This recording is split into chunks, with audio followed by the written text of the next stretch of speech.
Good day, everybody. This is Justin from the RC and Coffee YouTube channel and Facebook page. As always, if you haven't had a chance to do so, please consider supporting us by subscribing to the channel and hitting the like button if you found this video to be of any use to you. So today we're going to be talking about the RC4 drive cross-country chassis. Now, this is a rig that has been plagued by quality control issues when it first came out. Unfortunately, I think those issues kind of overshadow the fact that it's a really, really interesting chassis. It's been a long time since we haven't seen anything new from RC4 drive, and I believe that this is truly an interesting, a new departure, and a new approach, while staying true to their original way of doing things. Now, today we'll specifically talk about it'll be a tips and tricks video. I'll show you what I've done to fix the incredibly annoying attachment system that RC4 drive came up with this truck. This was totally a solution, in search of a problem and not the other way around. I do know that most manufacturers are looking to steer away from the traditional post holes and clip system. But I mean, I don't think I've been able to remove the body in less than 30 minutes any, one time of owning this vehicle. Not one time.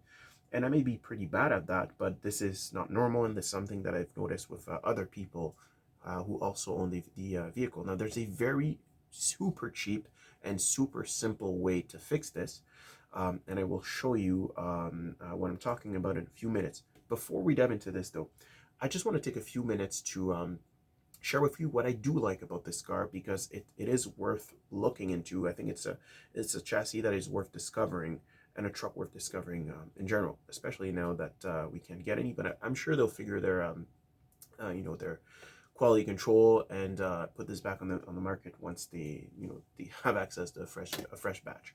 So as some of you may know, mine came right from the box with a broken attachment point from the rear axle, fixed out under warranty, so that was fantastic. Thank you very much, stcrc.ca. That's my go-to shop for rigs. Best service in town. I could not say it enough. So thank you very much, Patrick, for this. And he totally stands behind his products, by the way. And he warned me that this could be an issue, and I bought knowing that this could be an issue. And sure enough, it was. But he dealt with warranty. Either way, what do I like about this rig? First and foremost, the wheels. Those are my favorite. It's probably my favorite element. From the vehicle itself. The size is extremely scaled. Not only that, but the texture of the foam is fantastic. Now, if putting aside the suspension components, the weight of the hard body, etc., this rig technically should side hill quite well, because the tire keeps its shape, its lateral shape, I should say, but it's super plush in the middle, and the compound is incredibly sticky. This is probably the most realistic tire looking and feeling tire that I've ever seen, in my humble opinion. The rims are great. The tires and rims, the wheels, and the wheel assembly, if you want, as a whole, is relatively heavy relative to the size. Something smart that I think that RC4 drive did, and that originally I thought was a problem: the body and the doors. So the doors cannot be opened on this rig. However, when you think about it, how often do you close and open up doors on your truck? One time it's to put your doll in there and close that door, and it remains shut forever. So while it is a nice touch for price sake, and I think this rig actually offers a really nice, good amount of value. Again, if it came, unbroken, from the factory, well, I think it's a good way to save on costs. You don't need that. However, very, very nice touch that you have this option. That way you don't have to sell two bodies. It's two bodies in one, essentially, which is really, really great. The interior is fairly detailed. Not the most amount of detail that I've seen. Obviously, the plastics there are shiny, but a can of flats clear coat will do the trick. I don't think I'll bother, but you can look at RC Girl's video of this rig. She has a fantastic rendition where she uses these, actually. these pens to contour the doors, get a bit more texture to the vehicle, and of course finish the whole thing with flat clear coat to give it to get rid of the the toyish glossy look. So that was nice. Now what else do we have in there? The fact that you have the actual Jeep grill up front, that's a nice touch. Now whether I'm for or not, coming up with unlicensed bodies, RC4WD is going to do, or JD models, they're going to do what they're going to do. But I do like the fact, as a consumer, that it's there. I had to remove this, so it sits behind this this contraption there. That's the grill that we've all seen in videos. If you remove it, that's what you see. What's interesting is that they went with the choice of making this a metal piece. It's a curious choice because I'm sure RC4WD knows that 99.9% of us will remove this grill to show the real one. So why not making it in plastic and passing along the savings to the consumer? That could be a nice touch. Something else, the fact that so there's a magnet system that keeps the hood shut. There's two systems actually in place, and there's a reason for that. The most efficient, if I can put it this way, is the magnet system. But that magnet system, so here they are. There, I mean, it's dismantled now, but here you go. Tiny little magnets there. They basically hold right behind, the grill. Unfortunately, once you remove the metal grill, that's all part of the metal grill assembly. So you're losing your magnets.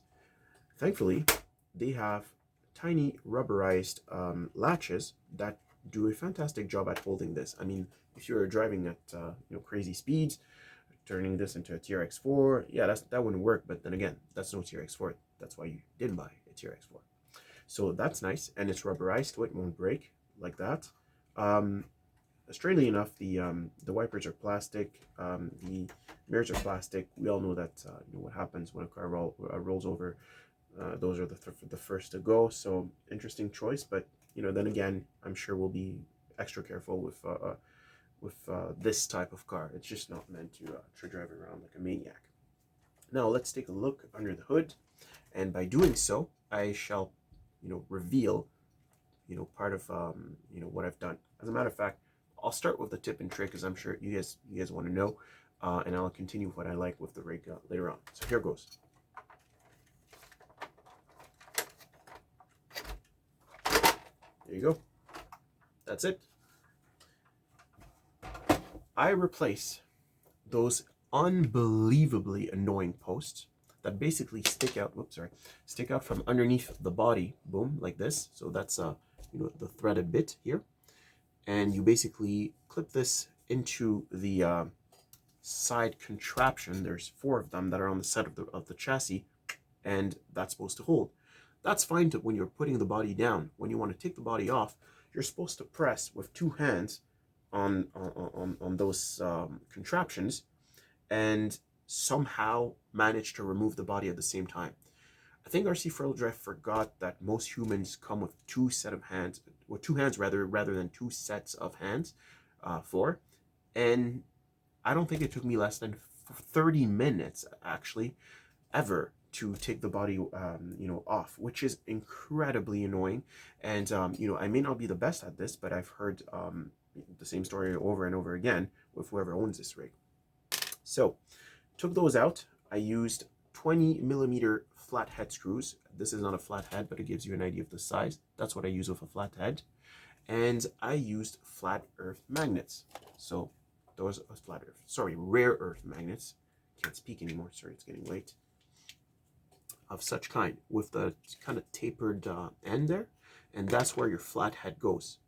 So I used those, and I used bolts to hold the magnets in place. I'll show you in a second. So here you go. Here's the screw right here, the bolt underneath the magnet, and obviously the magnets. The amount of room that you need between the top of the head of the screw and the magnet itself and this plastic piece is 7.6 millimeters across the board. So again, you have a 20mm screw, You need 7.6 millimeters there. That's all you need. It'll sit perfectly flush. Trust me on this one. It'll work. You do this everywhere, and this thing sits even better than what I use for my Red Cat Gen 8, where I replaced you know, the Velcro with rare earth magnets. So that worked out beautifully, and I'll show you after. As a matter of fact, I'll show you right now. Right now, as soon as I'm done showing you what I've done on the chassis. On the chassis, what I've done, every time I had, or for every single latching mechanism, okay, I cut a little piece of Lexan, drilled a hole in it, put I think it was a 4 millimeters flathead screw, and basically you know, screwed it into the Lexan. Now the reason why this holds is because let's remember, there's a hole in this mechanism that accepts, it's already there. That's what holds on to this. So the bottom of my screw basically just fits right into the hole. There's no torque in it. That's the reason why I have the tie racks. So my tie racks are putting the pressure. My screw is tightly screwed into the Lexan, but the Lexan itself is held in place with the tie racks. And it works great. Let's take a look. Starting to sound like a ExoCage RC now. Let's take a look.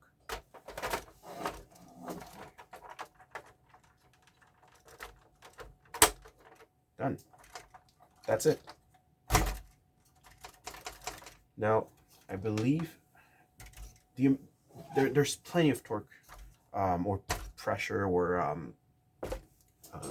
magnetization from the magnets to hold this in place. It's not going to move at all. I mean, you can see the suspensions move before the body.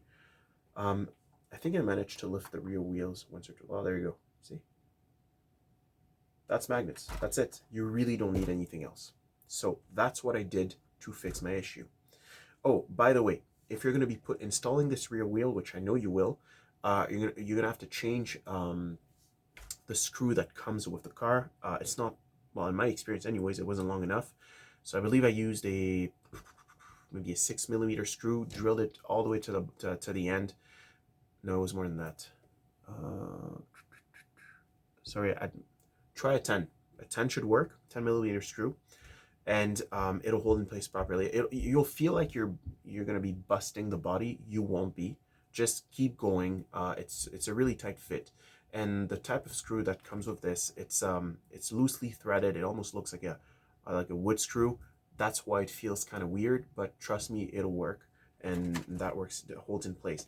One thing that doesn't help is the fact that the tire is wedged between or right against the bumper there. So you really need pressure to hold this in place. It's gonna feel really weird, but trust me, it'll work. Now, as you noticed, I removed the body in order to, not the body, sorry, the roof. In order to do that, you've got little clips, and you can see the holes there. You see here and on the side there. What you need, this will help you.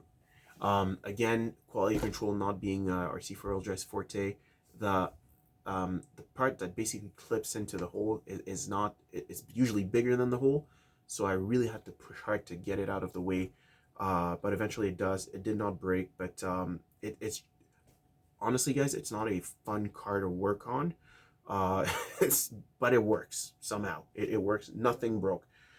It just doesn't feel like it's meant to, you know, be this way. Right? Now back to what I do like about this vehicle. It comes with a metal servo horn, which is almost unheard of at this price point. That's great. It comes with a full-size servo for the shifting mechanism, which is great. Also, if you do care to look into the transmission, so I've heard horror stories with the transmission, and you know, knock on wood, mine has been good so far. I've only been driving around the house, but I really like the mechanism. It's very similar to a real car, where you have like a pin that kind of wedges itself into it's not a pinion, but it's kind of a driving pinion with no teeth. Fits it right in, and it starts turning with that pinion. So I thought it was really, really cool. There's no spring inside the transmission, which is unusual. Usually you have that.